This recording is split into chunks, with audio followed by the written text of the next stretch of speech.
మిత్రులందరికీ నమస్కారం, శుభోదయం, జై శ్రీరామ్, జై హింద్, జై భారత్. ఈరోజు ప్రపంచ వాతావరణ దినోత్సవం, వరల్డ్ అట్మాస్ఫియర్ డే. అదేవిధంగా ఈరోజు ఎర్త్ అవర్ అంటే ఈ రెండు మిళితమై ఈ రెండు కలిసి వచ్చినాయంటే దీని యొక్క ఇంపార్టెన్స్ అనేటువంటిది ఎంత ఉండదో మనం తెలుసుకోవచ్చు. మనం వాతావరణాన్ని మన భారతీయ కోణంలో చూసినట్టయితే మనం వాతావరణాన్ని ఒక దైవీ భావనతో చూస్తాం. అంటే వాతావరణం అంటే ఏంది? ఈ చుట్టూ ఉన్నటువంటి ప్రకృతి, ఈ పంచభూతాలు, భూమి, నీరు, గాలి, అగ్ని, ఆకాశం, ఇవన్నీ కూడా మనకు పవిత్రమైనటువంటి భావనతో, ఒక దైవీ భావనతో చూస్తాం. కాబట్టి ఈ వాతావరణం, ఈ ప్రకృతి అనేటువంటిది మనకు ఆరాధనీయమైనటువంటిది. కానీ పాశ్చాత్యులది విధ్వంసక ప్రవృత్తి. అంటే ఈ ప్రకృతిని అనుభవించాలి, వాడుకోవాలి, అనుభవించాలి, విసిరేయాలి, అంతే. కానీ మన భారతీయ దృష్టికోణంలో అట్లా కాదు. ప్రతీది కూడా పవిత్రమైనటువంటి రాయి, రప్ప, చెట్టు, చేమ, ప్రతీది కూడా పవిత్రమైనటువంటి భావనతో చూస్తాం. కాబట్టి ఈ వాతావరణాన్ని కాలుష్యం కాకుండా చేస్తున్నది ఎవరు? ఈరోజు ఒక ప్రధానమైన ప్రశ్న మనకు మనం వేసుకోవాలి. జంతువులు కానీ, ప్రకృతి కానీ తమకు తాము బతకడం లేదు. తామన్నీ కూడా, ప్రకృతి అంతా కూడా పరుల కొరకే బతుకుతున్నది. కాబట్టి ఈ వాతావరణంలో ఉన్నటువంటి ఇంపార్టెన్స్ ఏంటంటే చూడండి, మనకు సంస్కృతంలో ఒక పద్యం ఉంది. పరోపకారాయ ఫలంతి వృక్ష, పరోపకారాయ వహంతి నద్య, పరోపకారాయ దుహంతి గావ, పరోపకారార్థమిదం శరీరం. చూడండి ఎంత బాగా చెప్పారు. పరోపకారాయ ఫలంతి వృక్ష, అంటే వృక్షాలు ఫలాలను ఇస్తున్న ఎవరి గురించి? ఇతరుల గురించే. అంటే మనుషులకు కానివ్వండి, జంతువులకు కానివ్వండి, అంటే సమాజం కొరకు అవి నిరంతరము ఫలాలను ఇస్తున్నాయి. పరోపకారాయ వహంతి నద్య, నదులు ప్రవహిస్తున్న ఎవరి గురించి? ప్రకృతి గురించే, మన గురించే, మానవాళి గురించే, ఈ యొక్క విశ్వం గురించే, ఈ ప్రపంచం గురించే, ఈ సమాజం గురించే. అదేవిధంగా పరోపకారాయ దుహంతి గావహ, అంటే ఈ ఆవులు పాలిస్తున్న ఎవరి గురించి? వాటి పాలు వీటికి అవి తాగవు, అవి పరుల కొరకే. అవన్నీ ఆ పాలాన్ని మనమే తాగుతున్నాం. కాబట్టి ఈ ప్రకృతిలోని ప్రతీది కూడా పరుల కొరకే, సమాజం కొరకే జీవిస్తుంది. కాబట్టి మనము ఈ వాతావరణాన్ని కాపాడుకోవాలి, వాతావరణాన్ని పూజించాలి, ఆరాధించాలి, ఒక దైవీ భావనతో ఉండాలి. పరోపకారార్థం మిదం శరీరం. ఈ ప్రకృతిలో ఉన్నటువంటి అన్నీ కూడా పరుల కొరకు జీవిస్తున్నప్పుడు మరి మనము కూడా ఈ పరోపకారార్థం ఇదం శరీరం, ఈ శరీరం కూడా పరుల కొరకు ఉపయోగపడే విధంగా ఉండాలి అనేటువంటిది శాస్త్రవచనం.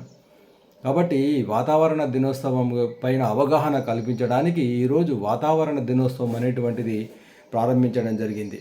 అదేవిధంగా ఎర్త్ అవర్ అంటే ఏంది? ఈరోజు ప్రపంచవ్యాప్తంగా సుమారు 205 దేశాల లోపల అన్ని దేశాల్లో కూడా మనకు ఒక కార్యక్రమం అనేటువంటి ఒక విశేషంగా జరుగుతున్నది. ఎర్త్ అవర్ అంటే ఏంది? ఈరోజు ప్రపంచవ్యాప్తంగా అంతటా అన్ని దేశాల్లో, అన్ని ఇళ్లల్లో, వ్యాపార సముదాయాల్లో, ఇళ్లల్లో, గ్రామాల్లో, ప్రతి ఒక్క స్థలంలో ఎక్కడైతే విద్యుత్ బల్బులు ఉన్నాయో, ఎక్కడైతే కరెంట్ ఉందో, ఎక్కడైతే ఎలక్ట్రిసిటీ సాధనాలు ఉన్నాయో, విద్యుత్ ఉపయోగిస్తున్నామో వాళ్ళందరూ కూడా, ప్రతి ఒక్కరు కూడా ఈరోజు రాత్రికి, మార్చి 23, ఈరోజు రాత్రికి 8:30 నుంచి 9:30 వరకు ఒక గంట సేపు మనము లైట్లు అన్నీ ఆపేసేయాలి.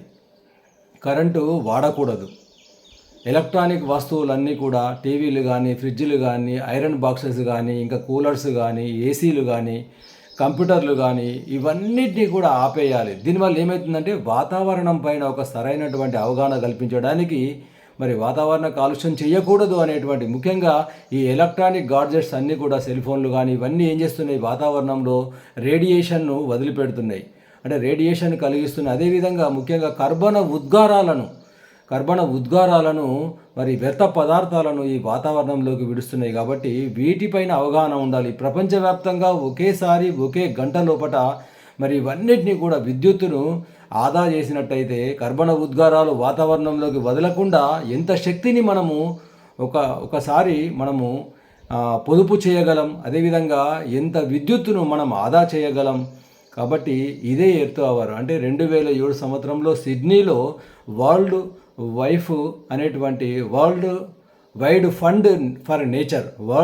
వైడ్ ఫండ్ ఫర్ నేచర్ అనేటువంటి ఒక స్వచ్ఛంద సంస్థ దీన్ని ప్రారంభించడం జరిగింది ఆస్ట్రేలియాలోని సిడ్నీలో. అప్పటి నుంచి కూడా మరి మెల్లమెల్లగా అన్ని దేశాలు కూడా ఇది చాలా బాగుందనే ఉద్దేశంతో ప్రతి ఒక్క ప్రతి సంవత్సరం మార్చి 23వ తేదీన మరి ఈ వాతావరణాన్ని కాపాడుకోవడానికి, వాతావరణంలో దుష్ప్రభావాలు నివారించడానికి ఈ యొక్క ఎర్త్ అవర్ అనేటువంటిది మనం నిర్వహిస్తున్నాం. కాబట్టి ఆ విధంగా ఈరోజు ఖచ్చితంగా దయచేసి ప్రతి ఒక్కళ్ళం కూడా ఈరోజు రాత్రికి ఒక గంట సేపు, రాత్రి 8:30 నుంచి 9:30 వరకు గంట సేపు కరెంటు యొక్క విద్యుత్తును ఆదా చేయాలి. విద్యుత్ సాధనాలు అన్నీ కూడా బల్బులు కానీ అన్నీ ఉద్గారాలను వాతావరణంలో విడిచిపెట్టేటువంటి మన ఇంట్లో ఉన్నటువంటి ఎలక్ట్రానిక్ వస్తువులు అన్నీ కూడా ఆపేయాలి, బంద్ చేయాలి, వాడకూడదు.